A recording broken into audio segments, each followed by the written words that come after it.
Magandang araw mga kaibigan. Bigyan natin ng reaction opinion itong post ni Kipi Chu 40 minutes ago. Ano lang siya, laugh emoji lang nilagay niya but may picture. Ayun may portrait ni Speaker Martin Romualdez at parang may nagsasalita. I believe, correct me if I'm wrong dahil walang description ni Kipicho, sa loob ito ng chapel sa kamara. Kasi nagpamisa sila May mga napanood akong video na dinala ng mga House Prosecutors yung articles of impeachment, dinala nila sa altar at nagdasal. So, ano ba ito? Bakit nandyan ang litrato ng isang tao na buhay pa naman, correct? Bakit nakalagay dyan? Nagtaka ka, akala ko may nangyaring masama si Speaker Martin Romualdez yan Nilagay siya dyan.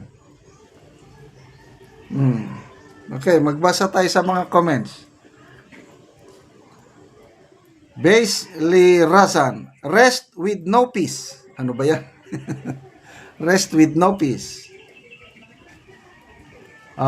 Lani Inlal, I could say, ma'am, rest with no respect.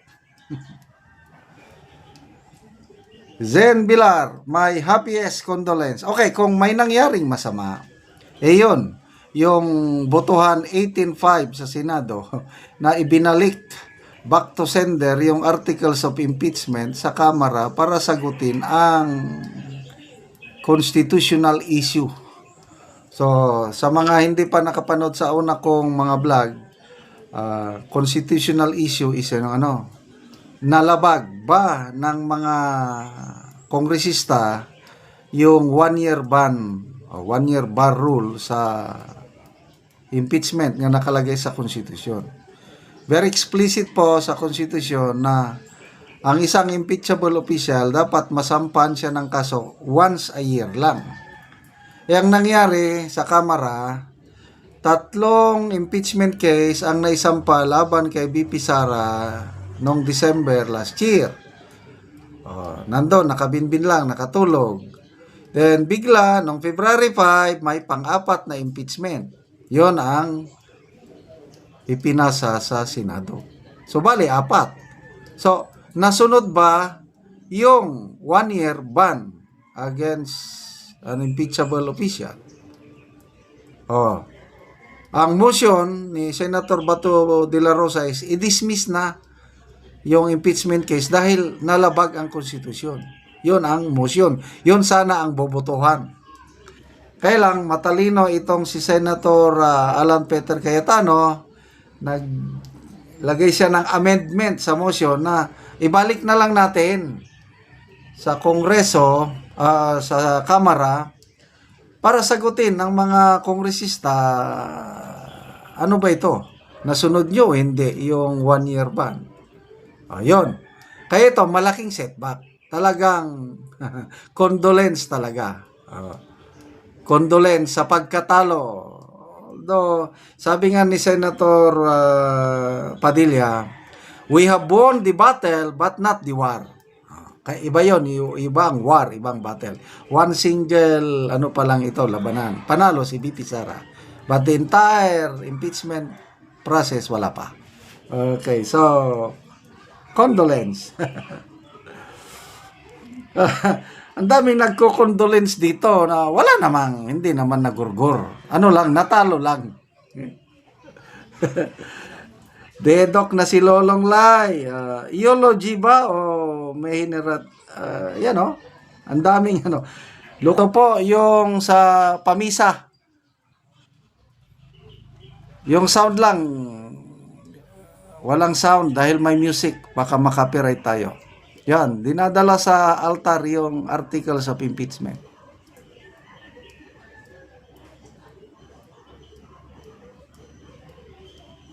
Malungkot ang mga House Prosecutors.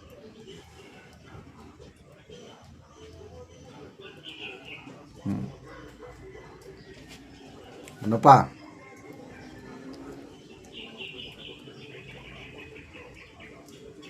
Ito, si Joey Di Bebre. Post niya 36 minutes ago.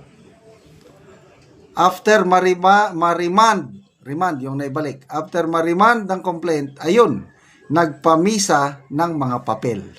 Bakit papel? Kasi yung makapal na articles of impeachment, ilang, tatlo ata, no? Dinala, inialay doon sa altar para magdasal, para humingi ng tulong sa Diyos. In a way, maganda naman. They are invoking God's guidance, blessing, which is good. Magbasa tayo ng mga comments.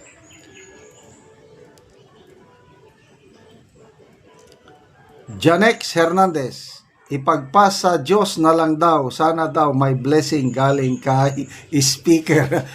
Blessing sa Diyos, hindi kay speaker. Ano naman to? AZ Tero, iyakan na sila. Idamay pa ang Panginoon sa kalukuhan nila. Pinagalitan to ngayon ni Tambaluslos. Ano kayang reaksyon? Wala pa akong nabasang statement ni Speaker Martin Romualdez tungkol sa nangyari. Tahimik siya. Kaya lang, yun na nga, yung picture, inilagay yung picture niya doon sa sentro ng kapilya. Bakit ganun? Arnen Betita, kunwari, maka-Diyos. Wilfreda Salas, kulang sa wisdom ng mga tao sa House of Representatives. Kaya back to sender kasi hindi umaayon ang panahon, meaning wala na dapat impeachment, dapat magtrabaho na ng maayos para sa ikakaunlad ng bansa. Melanie Cabanilla, Heal Our Land po talaga ang song, samantala sila nagpapagulo sa land. Lord, heal our land. Oh, heal our land. Hindi ko kabisado ang lyrics, kaya lang napakaganda ang mensahe ng kantang ito.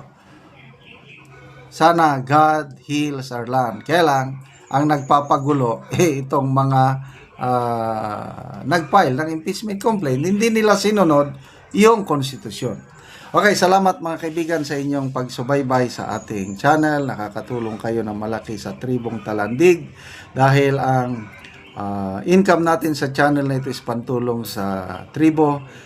Namimigay tayo ngayon ng mga yero at pako para makapagpatayo sila ng mas maayos na bahay itong Tribong Talandig sa Bukidnon. Panoorin nyo ang video na ito. Kaya nalamat ni sa Ginoo nga nakabalay mi. Dili mi makabalay og wala mi hinabangi sa impulsor. Dili ka. Ala inangin ka. Tutulong